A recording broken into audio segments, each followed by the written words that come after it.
যতই করো কারোর জন্য। জীবনে কাউকেই সন্তুষ্ট হতে দেখলাম না। আমার প্রতি কারো মনে সমবেদনা, বিশ্বাস, কোনো আশ্বাস পেলাম না। কাউকেই অজান্তেও কোনো দুঃখ কষ্ট মনে আঘাত দিতেই চাইনি। নিজের স্বার্থে হাত পেতে কারো দুয়ারে কখনো আজও যায়নি। তাও তাদের আমায় নিয়ে এত রাগ আজও বুঝলাম না। আমার প্রতি কারো মনে সংবেদনা, বিশ্বাস, কোনো আশ্বাস পেলাম না। আপন বলতে কালো ছিল কত শত প্রিয়জন আমার আশেপাশে। সেই দিনগুলো আজ আমার শয়নে স্বপনে স্মৃতিগুলো চোখে ভাসে। আপনজনের ভিড়ের মাঝে কেন নিজেকে তখন আমি খুঁজলাম না।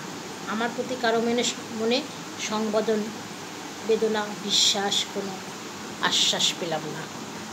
সত্যি তাই, মানুষের জন্য অনেক করি, অনেক উপকার করি। দিনের শেষে সেই সবাই আমাকে ঠেলে ফেলেই নিজে হয়ে যায় জ্ঞানার। নিজেকে খুব বড় মনে করে, নিজেকে অহংকারী মনে করে। জানি না এইগুলো সত্যি কি না।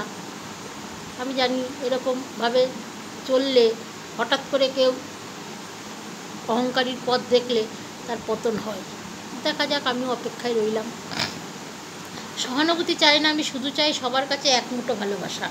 একা ভেবো না আমি আছি, সাথে আমি পাশে, এই কথাটি বলার আশা।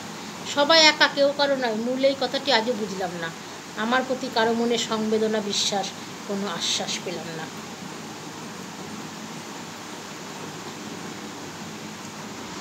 ভালো লাগলে কমেন্টে জানাবেন। ধন্যবাদ।